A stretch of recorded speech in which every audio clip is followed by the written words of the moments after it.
পাকিস্তান ও বাংলাদেশের মধ্যে 2 ম্যাচের টেস্ট সিরিজের প্রথম টেস্ট ম্যাচে পাকিস্তানকে 10 উইকেটে হারিয়ে ইতিহাস সৃষ্টি করল বাংলাদেশ।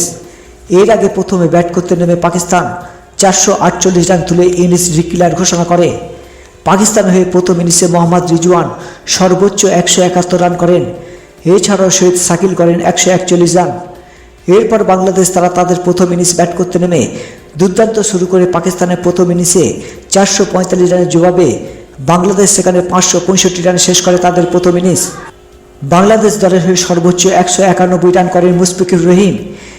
এছাড়াও সাদমান ইসলাম করেন 93 রান, যার ফলে 117 রানে লিড পায় বাংলাদেশ।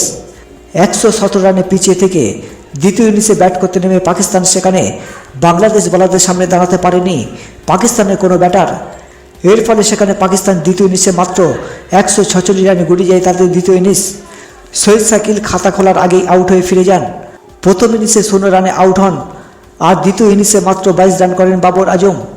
একমাত্র মোহাম্মদ রিজওয়ান 51 রান করেন। সেখানে বাংলাদেশের সামনে মাত্র 30 রানের লক্ষ্যমাত্রা দেয় পাকিস্তান।